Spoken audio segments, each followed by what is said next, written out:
from the Native Land Pod, and they're going to talk a lot about just uh, when the story moves faster than the truth. And I thought this would be a great way to close out the show.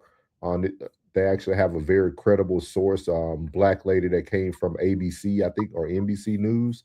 But they're going to introduce her, and I just wanted you guys to be able to hear this before the end of the night. So here's the final closer: why the truth is so important. Literacy lens and the importance of verification. After almost a month, there are still a lot of unanswered questions. So it's important that we keep talking about this story, but it's also important how it's talked about. So watch this clip from TMZ, which I think also highlights how fragmented information gathering has become and why the media landscape is shifting so quickly, which I'll explain. If it's all true that he stayed behind on the island, was drinking, people saw him. Now listen to how YouTuber Trent Out Loud pushes back on that. We know when that picture was taken. We can align the video with the distress call, and he wasn't on that boat. Yeah, but Harvey, how do you know? So the questions that Trent raises are really important, at the very least, just to try to verify the unfounded claims that this outlet was making amid an ongoing investigation that has the potential to influence a jury pool, a grand jury pool. This exchange highlights how fragmented information gathering has become. And mind you, this is TMZ making this claim, which traditionally with celebrity stories has become the authority in many ways, but not on a law enforcement investigation. And you have Trent Out Loud acting almost as a de facto journalist in this case, pushing back for the audience. And it shows how the media landscape is shifting so rapidly. Part of it is because we used to trust the outlets that had these huge platforms and believed that they did their due diligence before passing along information. But now we've seen multiple times, and in this case of Nolan Wells coverage specifically, we've seen in real time the bias and what seems to be a lack of fact checking and real reporting. And that's why Trent asking these questions, whether he got definitive answers or not, makes a difference here. He's literally using media literacy to ask about the credibility, about the validity of those claims in real time. And that allows anyone watching to realize, hey, wait, that thing that Harvey states as a fact actually isn't one after all. And the more you realize how media can be used for manipulation, the better you can consume information. I'm Janae Norman. I used to do the news. Now I just report the facts and uncomfortable truths. Welcome home, y'all. This is our mini pod. We are thrilled to be joined today by a brilliant journalist, formerly with ABC. And boy, do they miss her now, because she is kicking things off right and hot on the internet, holding big media accountable for the narratives that they are sharing overall, but particularly right now in the Nolan Wells case. You all know, I've seen that video, and we are thrilled to welcome Janae Norman on Native Land Pod. Welcome home, y'all. Hey, thanks you guys for having me. I appreciate it. Thank you. I am a fan. First time, what do they say? I appreciate it. Yeah, for a long time listener, first time caller. So I'm glad to be in your presence for sure. Yeah, thanks for having me, Janae. So let's talk about what you're like seeing in this Nolan Wells case, the Harvey Levin clip that you kind of go through and say, here are all of the challenges. Talk about why it's so problematic to have mainstream media talking about the case in the ways in which they are. Well, it's because they're talking about it before there has been a full investigation, and because they were coming to the conversation as if they knew what happened. That's the problem, that journalists came to this story thinking that they already knew what happened. They knew it beginning to end, and weren't there as journalists, weren't there looking to find information, to verify information that they were getting. And that's what continues to happen on these big platforms. So in that particular case of what Harvey was sharing, pointing to video that he got from former Officer Tatum, thankfully in that case, we had Trent Out Loud, this YouTuber who is basically acting as a journalist and pushing back on those claims, because the other people that Harvey was talking to weren't doing that. And that's why typically, Angela, what was happening in that clip with Harvey at first before Trent came on, that's what should happen in a newsroom. Not what should happen on a platform that is going out to lots of people. You can be talking about the information that you're getting, but before it goes out to all of these people, there should be verification. There should be some vetting of this information. And that doesn't seem to be what happened. But we were able to have Trent there pushing back to say, well, Harvey, how do we know when this video came? When did Officer Tatum provide you the metadata to be able to make these claims so substantially on this platform? And then to have Harvey at the end say, well, you know, anything's possible. So then you didn't know. So then why were you saying it as if you did? That's the problem with so many of these platforms. Why do you think that keeps happening? Because it's not just happening with Harvey, it's happening quite a bit. And I think we'd be remiss if we didn't acknowledge in the case of the missing Black child, it's happening over and over again. Why do you think that is, Janae? I would start with the question, Angela, why doesn't it happen with a missing white woman? Mm-hmm. Right? Because we see when it happens and we know when it doesn't happen. We know the stories that the media will go to, and they've got open ears, and we know who they are offering the suspicion to and who they are offering the benefit of the doubt to. And in this case, it's flipped the way that it normally would be for a missing white woman. And why is that? Well, we know what it is. How do I educate my mama and her chat group on how to consume, what to consume, because they are more worried and praying about this boy and his family. But I'd be damned if every single day they don't get some news off Facebook or somewhere else. Right. I mean, how do we educate people about how to consume news? I mean, we always talk about creators and warn them about what to put out, but what should we consume it all and just have our third eye? I mean, how do we do that? Well, first off, we are so grateful for all of the praying aunties, grandmas, and mamas out there. But yeah, when it comes to where we're getting our news, and this is the thing, because we're looking around and looking at the traditional news outlets that we have thought were the places to get the verified information. And we're realizing, hey, you're not doing your job the way that you once were, or the way that we thought you once were. So where do we go? That's sort of what we're still figuring it out. We have to find the pockets. We have to find the areas where information is being vetted, where people are using their critical thinking skills, where people are pushing back and asking the questions and being skeptical. That's what we need a little bit more of. We need more skepticism. When you hear something, to think, one, does that sound right? And if it doesn't, to go look more, to check where you are getting your information from. And yes, it's hard to say where you're getting it from, but we've still got these outlets out there, and you can still get the information from traditional news outlets, but then you have to have enough wherewithal in your mind to realize what's not being told here, what perspective are they sharing it from, what voices are they including, who are they not including, why might they not be including those voices, and be able to ask those questions to understand what information you're getting and what information you're not getting. Muted. Thank you, ma'am. She did a beautiful, I'm gonna stop right there. She did a beautiful job articulating that. And that's something that we are trying to do here at the Raw Society Network in a whole, but also on No Middleman, also on what y'all are seeing tonight, Same Soil, Different Roots. That's been my MO since I started content creation. And Rain knows me anyway. Like, that's always been my MO. It's like, how do we give credible information out to people who are in dire need of the actual information? And the only way I figured out to do that is that not saying everybody got to be this way, but I, as Souls, has to be so emotionally intelligent and emotionally mature enough to allow people to say what they want to say, and I go do the work on the back end. Yeah. Every town hall meeting, we have showed y'all from different platforms, different people, different concepts, different thought processes. We are not going to the same platform every week giving you the same information, because if I listen to everyone who thought like me, we'll be in an echo chamber every night. If we didn't want you guys, I want you guys to push back. I want us to agree to disagree. That's okay. That's healthy, because when you disagree, that's how change comes about. Without no disagreement, there's no pressure. Pressure makes diamonds, guys. And we're trying to make sure that we can create something that lasts way longer than the big media, right? These platforms were created so that people could come to us and get something different than they're getting on TV, something they're getting different from all their friends on Facebook. And that's what we're here to do. And I think it's very important, guys, that we understand that, hey, we might not always agree, but that doesn't mean we don't have the same vision in mind. Just because for me, race doesn't pop up on every subject doesn't mean that I don't think racism doesn't exist. Just because I don't have the racism narrative doesn't mean that I don't feel that possibly there could have been some foul play. That's not it. I don't want to be a person bringing you bad information because I'm putting my emotions first and not my logic.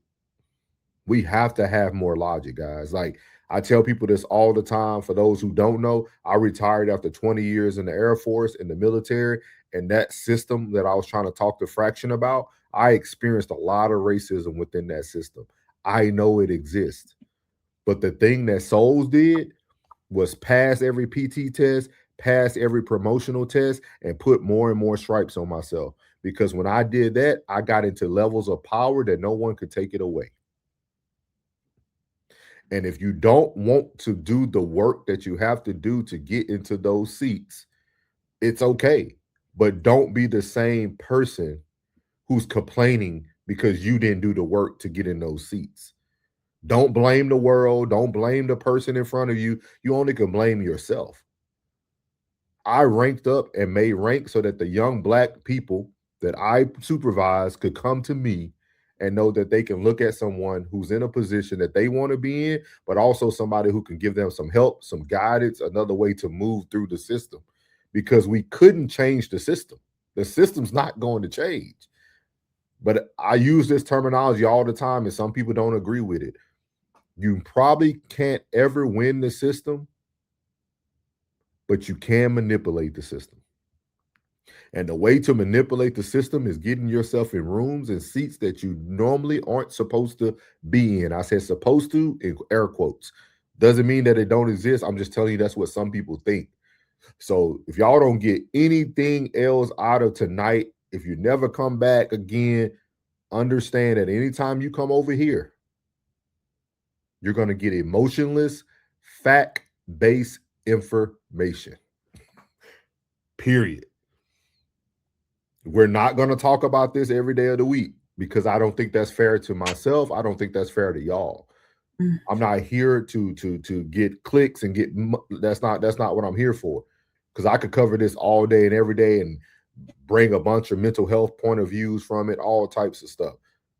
That's just not what I'm here for. And so at the end of the day, I want to say I appreciate you guys who stayed tonight.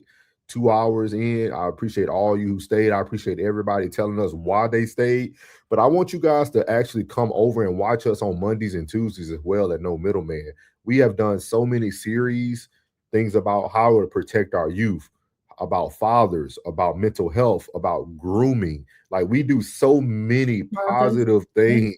We talk about so many things, y'all, that I'm telling you, you'll gain so much information that you can take forward.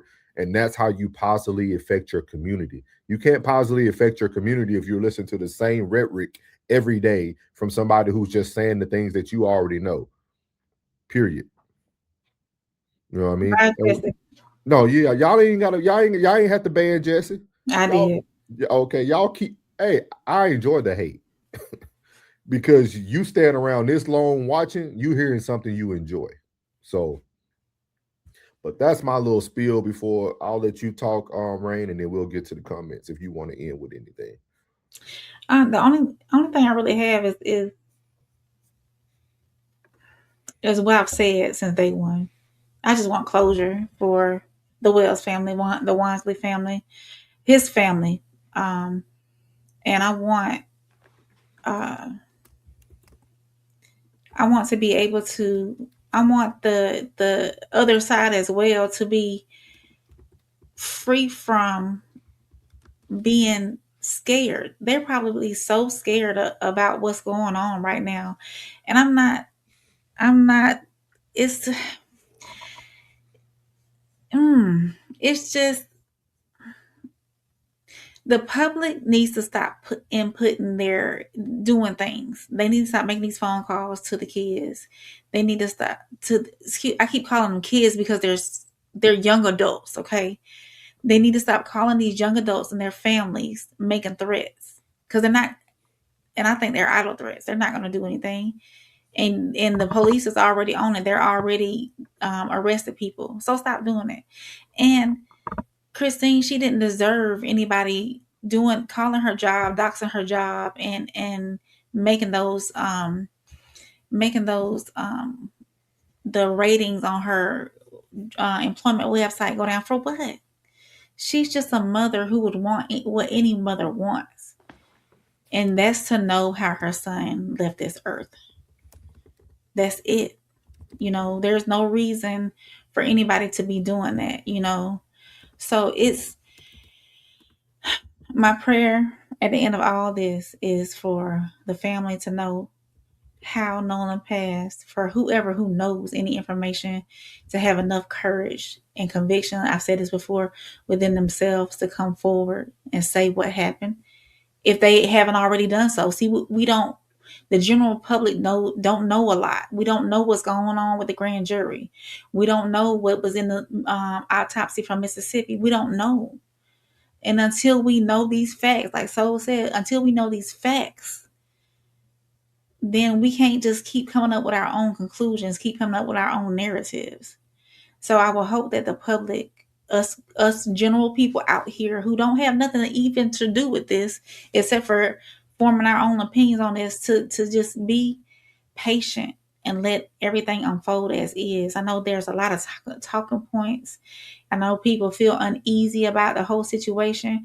A lot of people got their emotions in it. Absolutely. It is what it is. We see what it is, but just let Mississippi, let the grand jury, let the FBI, whomever is got their hands in on the justice system, got their hands in on, let them do what they need to do. So at the very end of all of this, there's a concrete answer. One, of how Nolan really passed, and two, what actually happened out there. Because I, in my heart, know somebody knows something. There's too many people out there for somebody not to know it, not necessarily exactly what happened, but knowing, even if it's a piece of information that could give some kind of conclusion to what happened to Nolan, the reason why he really passed. So, yeah. Yeah, we're gonna get to those comments. We appreciate you too, James. God bless y'all, man. God bless y'all people who come in here with the negativity. We really enjoy y'all, man. Y'all keep it up, man. Y'all gonna have high blood pressure, cholesterol. I just hope y'all live to see 80, man. I appreciate you guys, man. Y'all gonna learn you can't get under my skin. I am super petty. So appreciate the hate. I've been on the other end of it. I've been on the other end of it, y'all. Yeah, like I'm super petty. Like you can't bother me, man. I'm telling you. I sleep well at night knowing who I am as a man. So I'm gonna let Rain go through these comments for us, and then we're gonna get y'all the closer, and we're gonna get y'all out of here, man. We appreciate y'all, man. Y'all don't understand. This is a blessing that y'all stayed. Some of y'all are 2 in the morning. I'm 1 in the morning where I am. So I really, really appreciate you guys for staying here and listening to this information. We really appreciate it. Yeah. Mandy said, how do you feel that the parents claiming all this white hate, but the parents use the all-white funeral home? And how do you reconcile Don Lemon crying white supremacy while sleeping with a white?